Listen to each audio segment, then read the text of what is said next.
The world as you know it has ended. The worlds as you don't know them yet are waiting with open arms. This is the Durgans and Dargans podcast.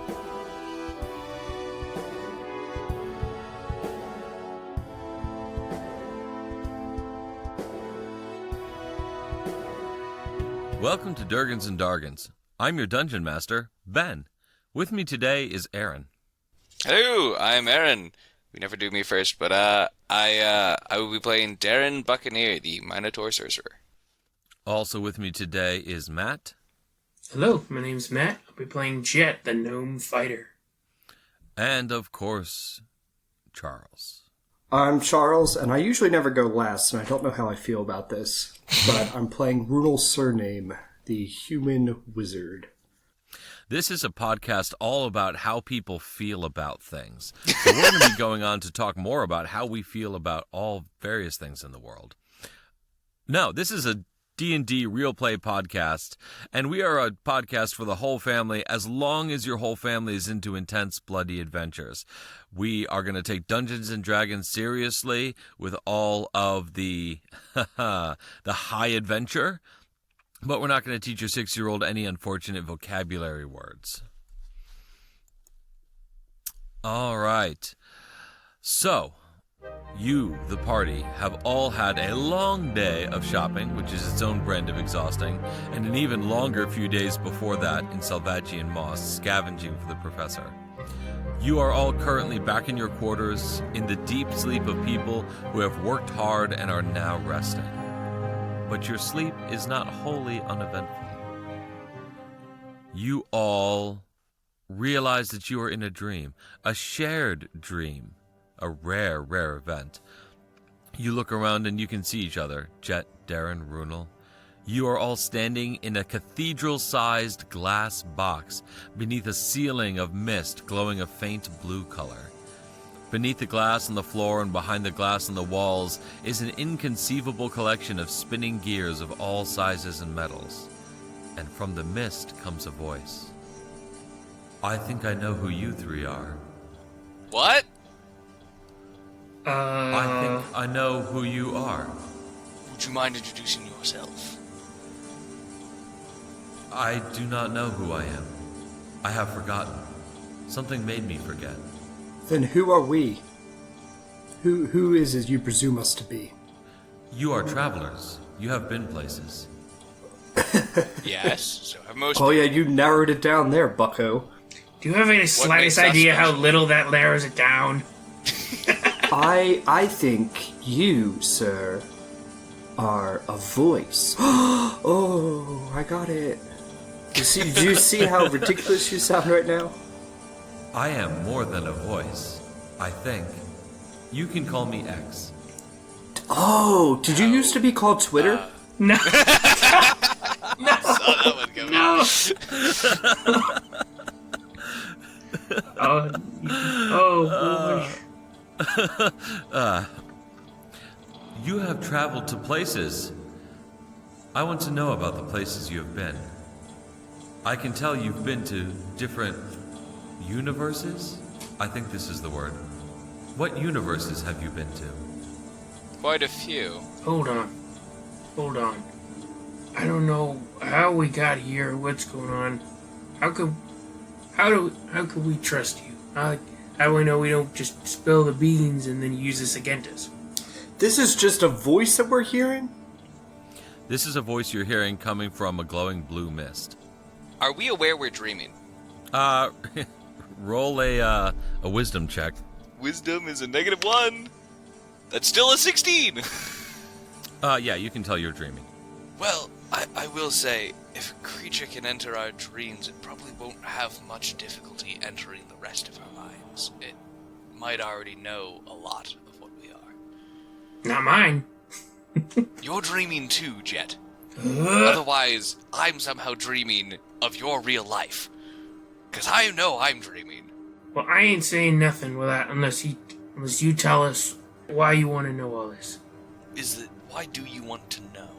I think that it will help me remember who I am. Like the Lion King? Well, I can understand and relate to that feeling. What do you want to know? Tell me about where you've been. The universes. I will only speak from my experience. We come from a world not of this one. We come from I forget what it was called.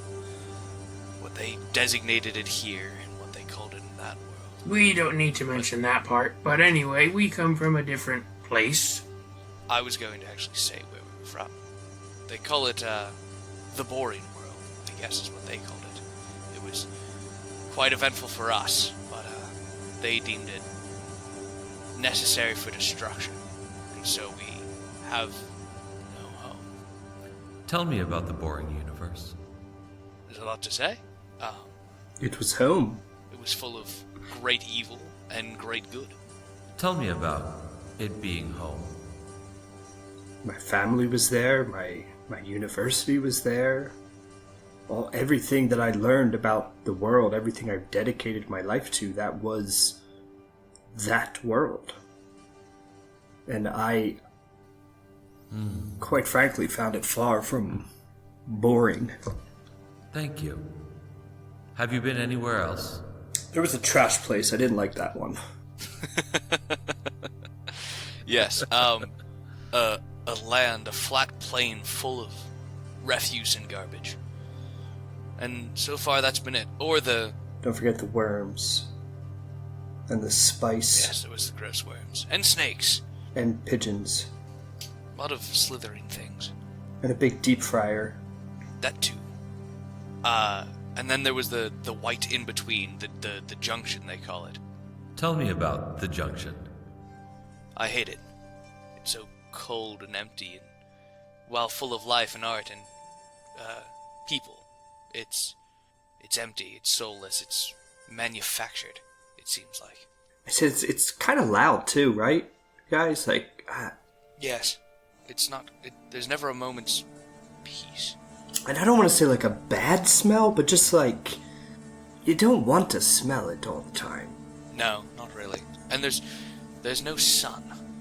There are many people. Too many. Like the cities I grew up in, but it just keeps going and it doesn't end. Where are the people from? Everywhere, I suppose. You name a place, they're there. Thank you. I think that we will meet again. And then the dream ends, and you guys wake up in your beds. Are we still in different rooms, or are we in, Yes, you are still in different rooms. Okay. What in the world was that? Do we wake up, like, feeling groggy at all? Do we wake up feeling like... You wake up feeling super rested. Oh, interesting. Interesting. You wake up, and you have a hearty breakfast. There are some whole wheat pancakes for Runel. There are a big bowl of, like, scrambled eggs and sausage for Jet and Darren. Meat. As you're just finishing up breakfast, there's a knock on the door, and there is the friendly automaton that you've met before. He says, "Hello, Professor Absentine would like to see you in his office. Thank you." By this time, you know the way there. All right. You pop on over to Professor Absentine's office, and he says, well, it is good to see you all again. I trust you had an excellent shopping episode, a shopping trip, and I have a new mission for you, a new task. This will be quite different from the last. What is it? It will be in the comedy universe, Humnoria. Uh-oh. However, first, I would like to ask, since you have been to Salvagian Moss, did you have any recommendations for updates to the Handbook of the Observable Multiverse? After all, I do run the EPI, the Extra Pages Publishing Emporium, and we publish the Handbook of the Observable Multiverse. Do you have any, like, special writing instruments that you fill that out with? Like a special EpiPen? Oh, yes, here, absolutely. And you've actually asked me that before. I have several EpiPens. Did we really? Yeah, Oh, man. Really? Yeah, it was in. Yeah. I also like, this Treading is the old first ground, episode that we're recording early morning, and you choose to send us to the comedy universe. Yeah. And I feel like that's intentional tell. because you want to be the funniest one here. Yeah, it's just, but like, oh no, we gotta go. I gotta be funny this no, episode. here's the thing. You guys are going to be telling jokes, too. That's how this works. Is this all just gonna be puns? Are we just gonna go there and everyone speaks in puns and sarcasm? You will find out. Oh, yay. But he does want to know if you have any updates for the Handbook of the Observable Multiverse. He says that you will be paid for any updates that you have that are able to be confirmed. We should mention the tower. There's at least one less trash worm than was there before. Yes. That'll be 20 gold, please. Well, one less trash worm in a wizard's tower where time passes oddly. That might make it into the warning section about the wizard's tower. So if that can be confirmed, perhaps about the time you return from your next mission, I will be able to pay you fairly handsomely for that. That's worth knowing. Also, I don't know if it's mentioned, but they should mention how much of a delicacy and how weird the meat of a sandworm can be, that it should be avoided eating, unless consumed properly. Although I will say, when prepared right, that worm meat can have some interesting effects. Ow! Jet shocked himself again. I kind of love the fact that you cannot control shocking grasp at all. Like, it's just, like, it's always activated, and you're just like, A quick note on that wizard tower, though. There is a maze leading up to it, and whoever constructed this tower and maze, they won't be expecting you to cast Warding Wind to blow away the psychic mist that's there, so that should definitely make it into the handbook. Again, whoever created the maze will not be expecting that.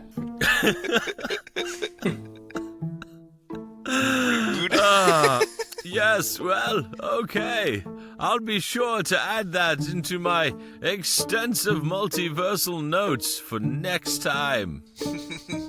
One more thing. This ain't for the handbook. This is just talking to you. Well, you're the only one that is taking care of us while we're on the run still. When we were there, we found ourselves in a cave of sorts, and we found, well, as far as we can tell, evidence of junk from our universe. But, like, didn't they just, it was all destroyed? And we were all like, what? Huh? You know, I don't know what they did to eradicate your universe. I'm not sure what magic or technology was used, whether things were obliterated from existence entirely, or moved, or taken away somewhere else. It is perhaps a mystery. Then can I possibly ask you to look into it? Because one of the things that we did see when our universe was getting destroyed was these flying ships. It's the thing we crashed in on when we came here. But the best way to describe what we saw was beams of nothing. It was like a shot of nothingness pierced the planet and just took everything in that beam with it. So if you could look into what that could possibly be. I think perhaps that, you know for sure that not all of those beams destroyed things. Perhaps none of them did. You will have to keep an eye out. I seldom leave the junction, if ever. I can't recall the last time I did. But you will be my eyes and my ears out in the multiverse. Perhaps you will find something in Humnoria that will explain a little bit more of this conundrum. One more question. Is there anyone else besides you that we can trust might know things about our universe, or without reporting us? I don't know of anyone who would know more. You may trust Roderick Stockenberg, and you may trust the young boy Peace. But I do not know of someone who would know more than I do who you can also trust. Good to know.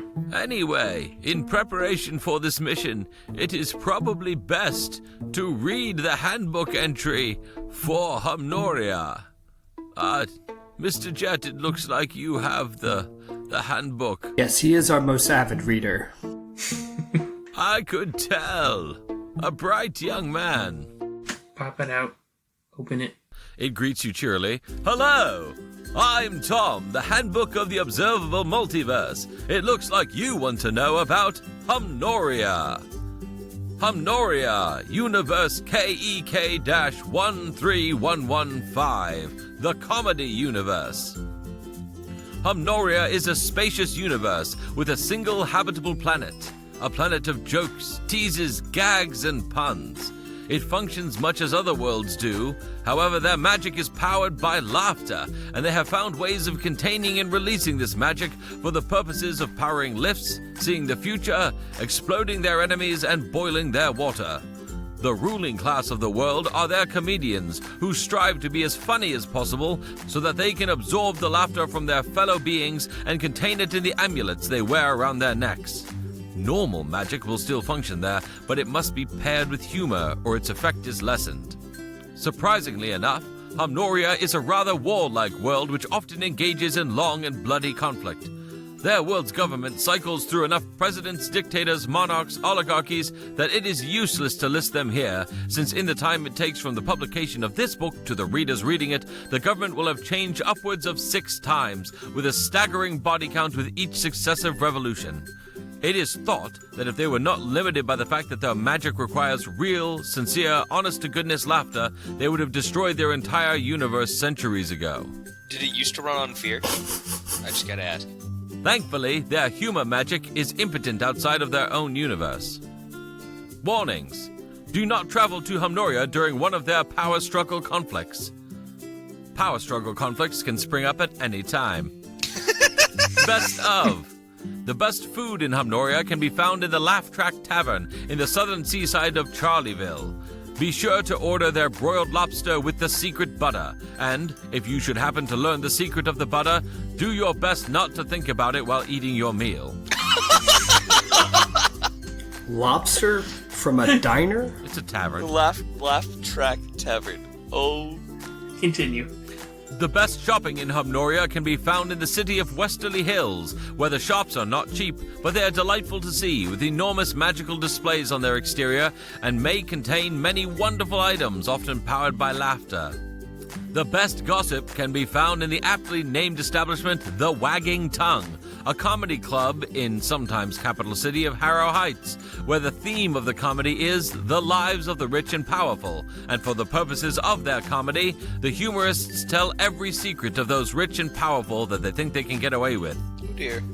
So, the professor watches you close the book and says, the mission is somewhat urgent. It is currently a time of peace in Humnoria. Pardon, I didn't get great sleep last night. And in this time of peace, I am looking to do a significant favor for a friend. My friend Hubert is perhaps the funniest person in Humnoria. His very voice starts people chuckling. And he is currently in hiding because he doesn't want to be used as a weapon of war. He and I have been exchanging letters for perhaps several years now, and he is determined to escape Humnoria once and for all, and put his comedic talent to use in less violent ways. In exchange, he is going to allow me to study him for a while as part of my general studies of the comedy universe and comedy in general. But he is unable to escape on his own because he is too recognizable, and his voice will get people laughing wherever he goes. So your job is to extract him from Humnoria and get him back to me using the following steps.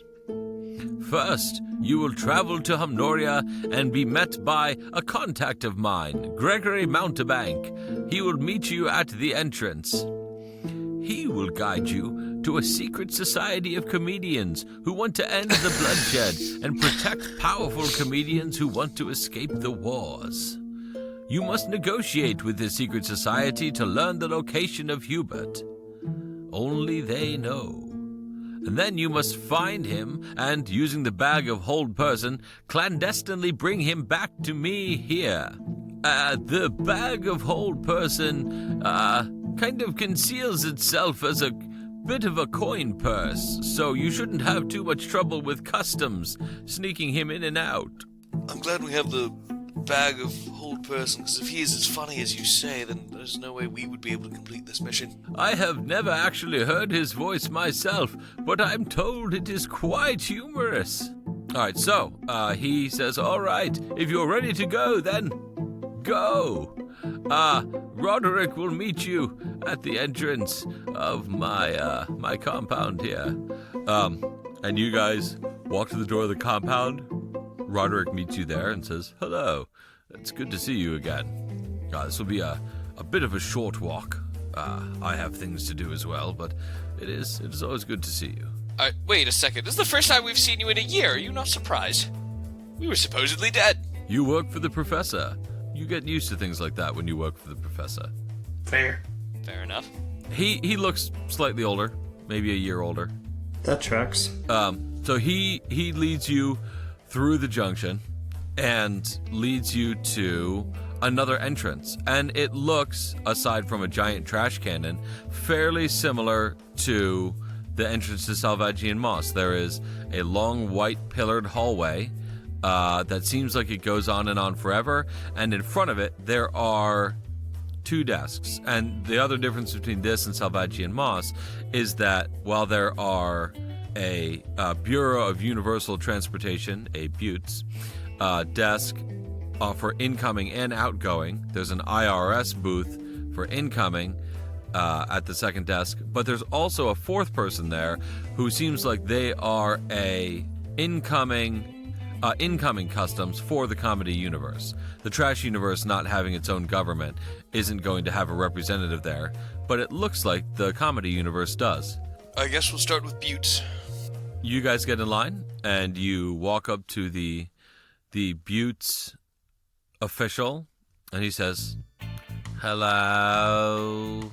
Oh, you sound just as dead inside as the other one did. Amulets, please. I just, of course, flash my barbarian amulet. And my gnome amulet. And my axe.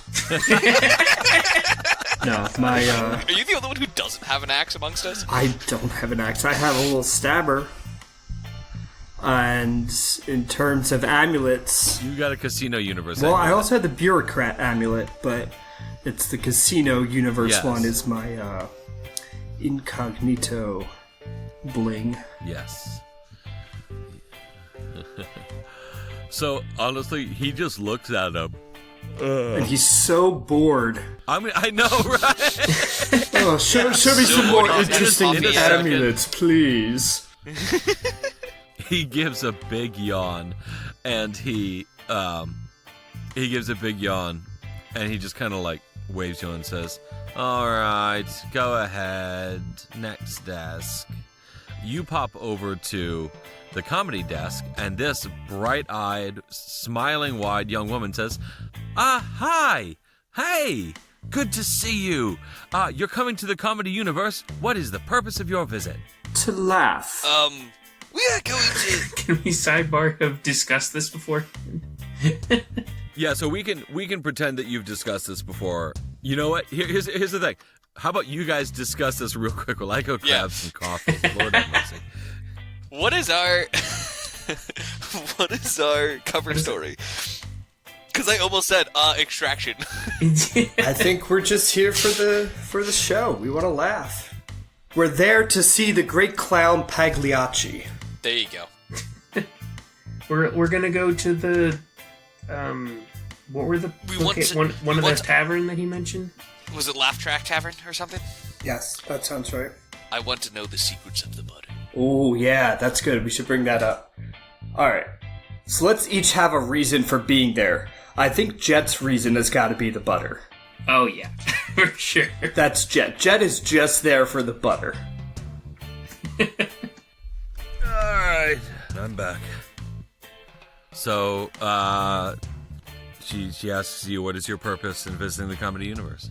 Go for it, Runel. We are here to see the great clown Pagliacci. That sounds like a grand old time. I saw him, maybe a couple years back. Do you really have tickets? Those are hard to come by. Yes, well, he's going to at least see the clown. I am there to see and learn the secrets of the butter of the Laugh Track Tavern. That's a popular choice. Well, good luck. Please make sure you don't get into any trouble. Ha ha ha. Well, he stole my thunder. I want butter. We can both get butter.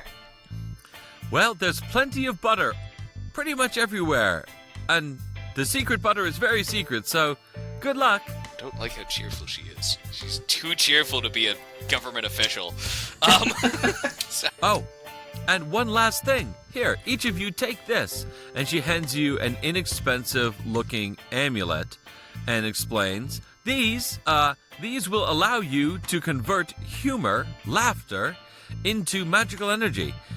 If you have any magical spells that you can cast, they will only have partial effect in the comedy universe unless you have one of these and are able to make someone in your immediate vicinity laugh. Uh-oh. Understood. So, guys... That's it, guys. I'll stay here. I'm not funny. This isn't gonna go anywhere. How the mechanic is going to work for this, guys, is that you, in order to cast a spell, for it to have its full effect, any spell, you're going to need to make someone laugh. And that can be a fellow party member, that could be someone around, played by me, the DM, but you're going to need to crack a joke, and you're going to need to make someone really laugh. Any of our spells. Any of your spells. Well, I'm have dead. any. I don't have any No, spells. so Jet, you're in the clear. Jet, you don't have to be funny! What you can do, though, Jet, is that if someone else is struggling, you could crack a joke for them and help them cast their spell. Though, now I must say, this episode is going to be horribly unfunny, because now that we're trying to be funny, nothing is going to work. I will allow you can Google jokes, you can look something up. It's the delivery is everything. Remember the difference between a good joke and a bad joke, timing. So yeah. Yes, timing. Does the people that have to laugh, is that have to be in game or out of game? That has to be real life. You have to make. No, I laugh pretty easily. I'm fairly easily amused. This is not an impossible task. But yeah, you gotta make someone laugh. So that means one of us four. Got it. Oh boy. All right. So, she says, okay then, carry on. Enjoy your time in the comedy universe. Don't die. So, you walk down the hallway. And it seems very similar to the Salvagian Moss hallway. You pass seamlessly from one universe into another. As you exit through the entrance of Humnoria, you see a crowded square beyond the white pillars. There is laughter everywhere. There are people shouting to buy wares. It looks kind of tourist trappy. There's a lot of booths around, and there are large carpets with wares spread around. There's pins and shirts that are like, oh yeah, I laughed myself to death in the comedy universe, or like, I heart the comedy universe. Very, very touristy. And you see over in one corner, there's someone standing on an overturned barrel, kind of street preaching, talking about, in the end, laughter will only bring tears. It is better to cry now than it is to laugh your whole life. And as you take all of this in, the sights, the smells, the bright colors, the noises, a very tall person is standing off to the side of the entrance, holding a sign that says Professor A. We should at least try going to that one, I think. Yes. You guys walk up to this tall person and he says, you must be the party sent by Professor Absentee. Gosh, Garden! I am, well, thank you. Thank you for a good laugh. That's, helps me charge my amulet here. Anyway, you guys must be the party sent by Professor Absentee. I am Gregory Mountebank, and I am here to, take you to another place. I think he, should have. I want to get to know this guy. I really want to, I want to know what makes him tick. Thank you. All right. So, How does this guy smell? Does he smell like lemony? Make a perception check. He smells more like raisin bread, actually. That's a 4. You can't quite. He smells like he's baking something, but you can't tell what. There's a lot of smells going on in this marketplace. There's a candied chestnut stall over, and you just smell mostly that. So as he turns and says, "Follow me," and you guys start heading towards one of the several streets leading away from this market square, the street speaker speaks up even louder and says, "'Tis, 'tis, 'tis, these are the real brothers, let us make them cry." And several hooded figures in the marketplace throw hoods back, and you see beneath those hoods there are sad-faced theatrical masks. Several of them pull out daggers, and several of them hold their hands up with the light of spells, and they begin attacking pretty indiscriminately. And some of them start heading towards you. Please, everyone, roll initiative. I turn to the tall guy and say, "Quick, what are the rules of engagement?" We had, honestly, let's just get out of here. Let's, they're gonna fight us, but let's, the police might come. So let's just fight our way out of here. Let's head for the alley straight ahead. That one. You have, in between you and this alleyway, 2 cultists and 2 cult fanatics who are blocking your escape. Everybody, have we rolled initiative yet? I got a dirty 20. Okay. 3. Darren, what did you get? I rolled a 5. I rolled a 2 with a +3. You guys are so bad at this. Yeah. Excuse me. Oh, sorry. Yeah, Runel, you're great at this. All right, the order will be Runel, then the cultists, then the cult fanatics, then Darren, then Jet. All right, Runel, you are making the opening move here. What are we doing? They're definitely hostile coming towards us. They are blocking your escape, and it looks like 2 of them are about to cast spells at you. The others with daggers are, getting into kind of knife fights in the general vicinity of your escape route. Cool. How far away are they? Yeah, they're only about 60 feet. Yeah. Smoke them if you got them. Cast Fireball. Jeez. Sir. You will catch a couple innocent people in that fireball. You're igniting a bomb in a public alleyway. with Here's the people. thing, though. It is evocation, so I do have spell sculpting. Okay. Oh. Okay, so we'll let you just hit the One baddies of the with one this. times that actually is narratively interesting. So yeah, I'm gonna cast Fireball. I wonder what it looks like to have a carefully, precisely controlled fire. Oh, it's very cool. They make dexterity saving throws. You're gonna catch 4 of them. Cool. 2 of them pass, 2 of them fail. So we will say that one of the cult fanatics fails and one of the cultists fails, and they take 66 damage? 8d6 damage, and I rolled exactly medium. I rolled a 24. The dexterous folks are going to take 12 damage, and the not dexterous folks are going to take 24 fire damage. So here's the deal. One of the cultists immediately burns up. The other one seems like he should have burned up, but didn't.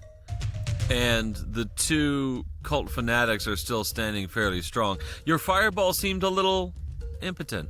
little weak. Oh, wait. And you Hold on. harken back. I forgot to mention, I told a really funny joke. And it was so funny. That was not the laughter for his joke. That was the laughter for the fact that he didn't have a joke. I mean, I'll allow it. So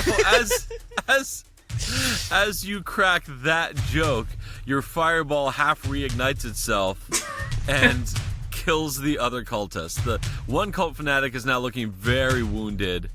There are two cultists that didn't get caught in the fireball, and there's another cult fanatic that's looking wounded but still on his feet. And they start erupting and crying as they're in pain. Yes, and somehow it fits with their sad-looking masks. All right, those two cultists see you guys as a very serious threat, and they run forward and dash at you. So they are now right up in the thick of you. There are these two cultists with their curved and twisted daggers right up in your face. The fanatics are going to cast some spells. One of them is going to cast... no, they're both going to cast Sacred Flame at you guys. They cast Sacred Flame at Runel. Runel, make 2 dexterity saves. I got a 9 and a 3. Well, neither of those save, so you take... Do they say something as they enunciate their magic in the comedy universe? No, they don't. Ooh. They just say it with a long wailing cry. So you take only 5 points of damage. Oh, interesting. They won't use... They're so against laughter that they won't use it in their own spells. All right. Okay, that's Darren, your turn. You have 2 cultists with drawn daggers staring straight at you. And 2 they're cult like fanatics right 60 up against feet me? away. Yep. All right, then I summon forth spirit guardians in the shape of a beautiful shimmering light that surrounds me in a 15-foot sphere, and I designate Gregory and myself, Runel, and Jet to be protected, but everyone else, when they enter that 15-foot sphere on their turn, will now take 3d8 radiant damage. All right, good stuff. Jet, it's your turn. What are we doing? As soon as that goes off, Jet says to Darren, I was like, come on, Darren, this ain't no comedy show. The stakes are really high here. Ouch. That does it. That Hurts my soul. Yeah, Gregory laughs good and hard at that, and that allows Darren's spell to be fully effective.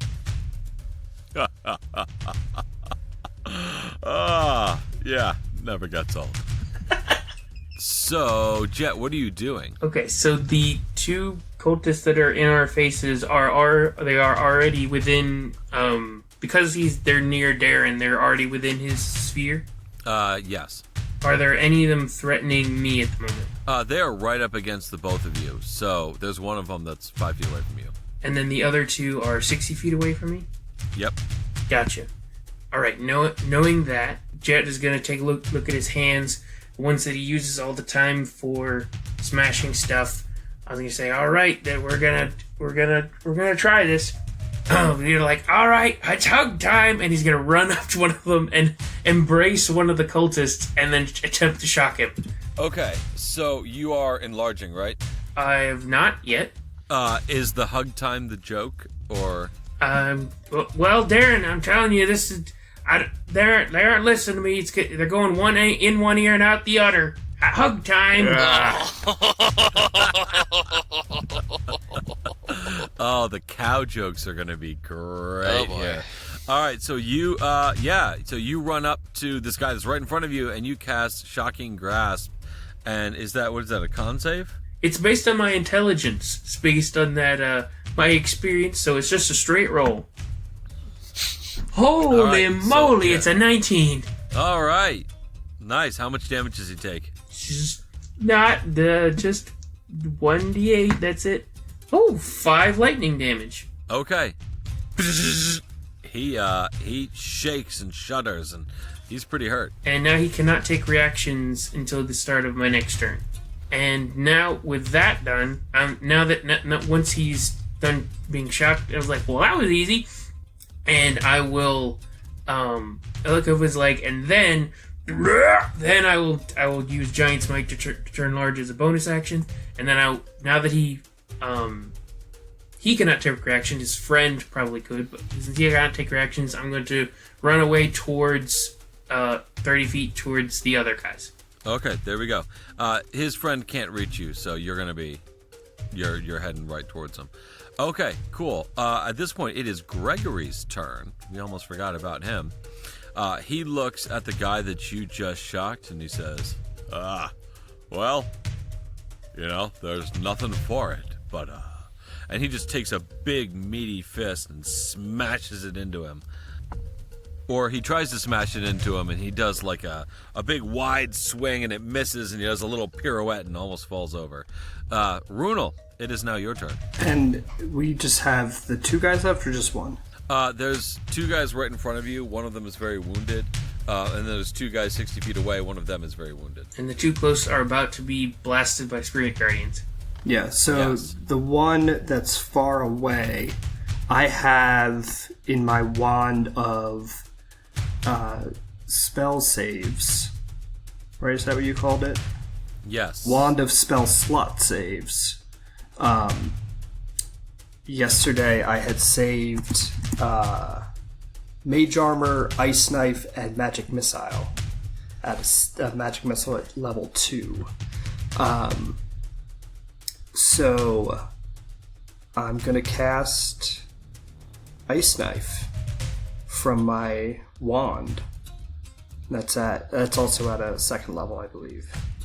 But it doesn't use a spell. It doesn't use a spell slot because that's saved from yesterday. That's true. It doesn't. Yeah, so that is +8 to hit for a total of 21.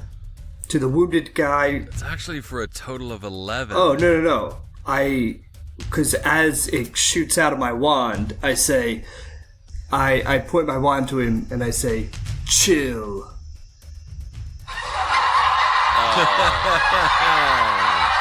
Okay. Stay cool, bird boy. Cool off. Nice to meet you. What killed the dinosaurs? Dinosaurs. The Ice Age! I like that all 3 of us at the exact same time. Such a good joke, though. Yeah. So actually, you were gonna do how much damage? No, it's 21 to hit. Initially, it is just 3 damage on the hit.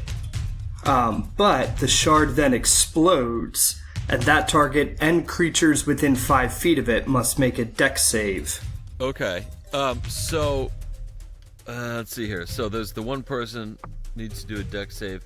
He fails his dex save, and they both fail their dex saves. One got a natural 1. And one of them, so it hits the wounded one and explodes. Yeah, right? so it hits the wounded one, and he takes 3 piercing damage. He actually takes 6 piercing damage because you got a lot of laughter involved in that one. So after he takes that, then it explodes, and you said they both failed their dex save? Yep. Well, then they're both going to take 8 cold damage. Okay, at that point, it'll just be the standard 8 damage, but that is enough to kill the first one. The second one looks very wounded. I put that one on ice for you guys. So the cultists are going to start their turn contending with the Spirit Guardians. One of them rolls an 18, and one of them rolls an 8. On a failed save, the creature takes 3d8 rating damage. On a successful save, okay, so it takes half as much. So I need 3d8. Do I have 3d8 currently? Yes. Give me a second. So the one who missed a save takes 10, and the one who didn't takes 5. But so did that? I don't have to make someone laugh because I already cast a spell, right? Because you already cast this. No, yeah, this one. When you cast the spell, that's when you needed the laughter. And so yeah, Jet got some laughter for me. yeah, yes, he did.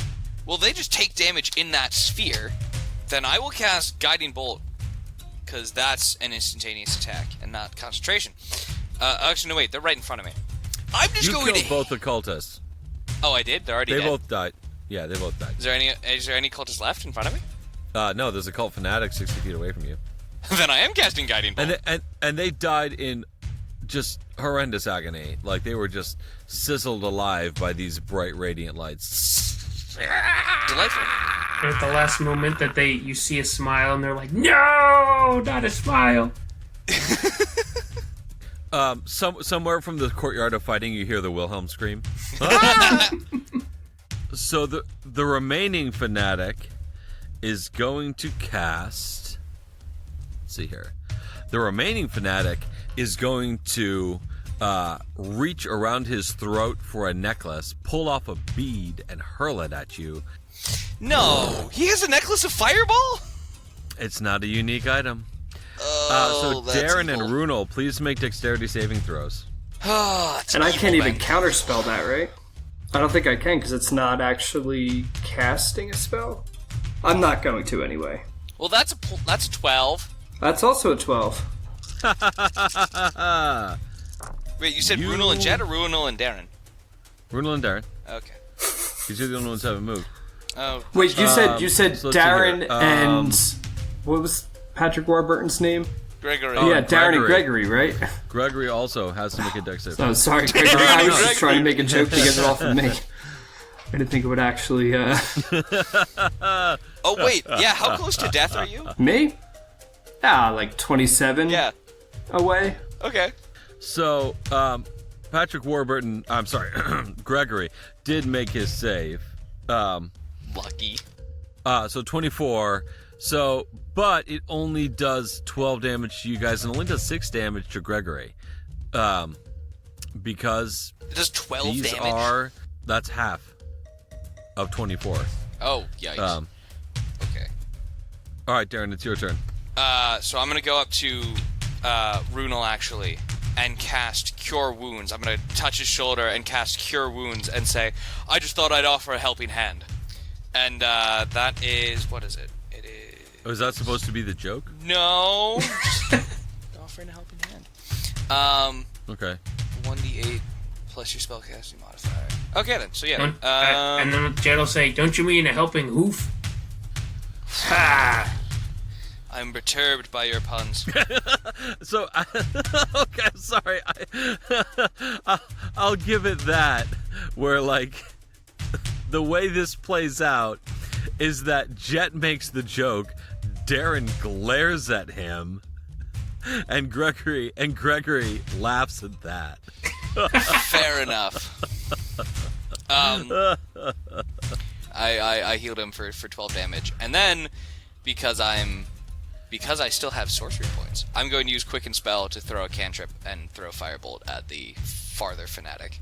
And I'm not going to make a pun because I know if I try, it's going to fail horribly. 19, so 25 to hit. 25 hits. Sweet, and that's 1d10, and we will calculate half damage at that go around. Darren, you gotta seize every moment. Don't give up. Oh my gosh. That's 7 damage. If that... I chuckling cast the fireball at the fanatic and do 7 damage. So it does. So we're just gonna say that one rounds up. You do 4 damage. That was a chuckle. That was not necessarily a laugh. But we'll use that to round up. So you do 4 damage, and he's still standing. Jet, it's your turn. I'm probably within 30 feet, yes? You are. I said, well, yeah, as a big guy, I guess my voice would be deeper. You're not wasting anybody else's time. And I just take a few big steps forward so that I'm within 20 feet. And like, this ain't magic, but you guys need a better motivation. And I chuck my Dwarven thrower. Okay. Make an attack roll. And because this is insane, that is a 6, but with a plus 10 to hit, so that's 16. Yeah, that hits. Okay, then we have got some things are going to happen. So for a variety of reasons, this is going to do a lot of damage. That is going to do 24 bludgeoning damage. You stomp this man to the ground. You throw this. It's a bludgeoning. So it's a throwing hammer or is it throwing? It's basically Mjolnir. Okay, that's right. Yes. So you throw this hammer, and it smashes into the cultist mask, smashes the mask, smashes the face behind the mask, smashes the brain behind the face. Oh boy. And knocks the cultist very, very dead to the ground. You guys now have an open passageway to the alley behind you, and the other cultists, seeing how you guys really, really hammered these guys. Hammered. Anyway, they scatter and they run away. You see no sign of the street preacher who was talking about sorrow. And Gregory takes you guys and leads you down the central street leading away from the entrance. And after a few minutes going street to street, he ducks you guys into a tavern with a picture of a duckling with an afro on it called the Funky Duckling Tavern. And he sits you guys down at a table, a little breathless. You guys have been exerting yourselves, and says, well, you guys are pretty good in a pinch there. I can see why the professor sent you. Well done. Gregory, why weren't any authorities involved in that incident? You said they wouldn't come, but not really why. You know, if we're going to be a little meta here, that was only a few moments of time. True, but, I mean, like, if I'm every sure time there's you witnesses. do something, it takes roughly 6 seconds. But I'm assuming there was witnesses to that event, and that we might be known now. That's possible. So we might have to keep a vaguely low profile, but I'll be honest with you.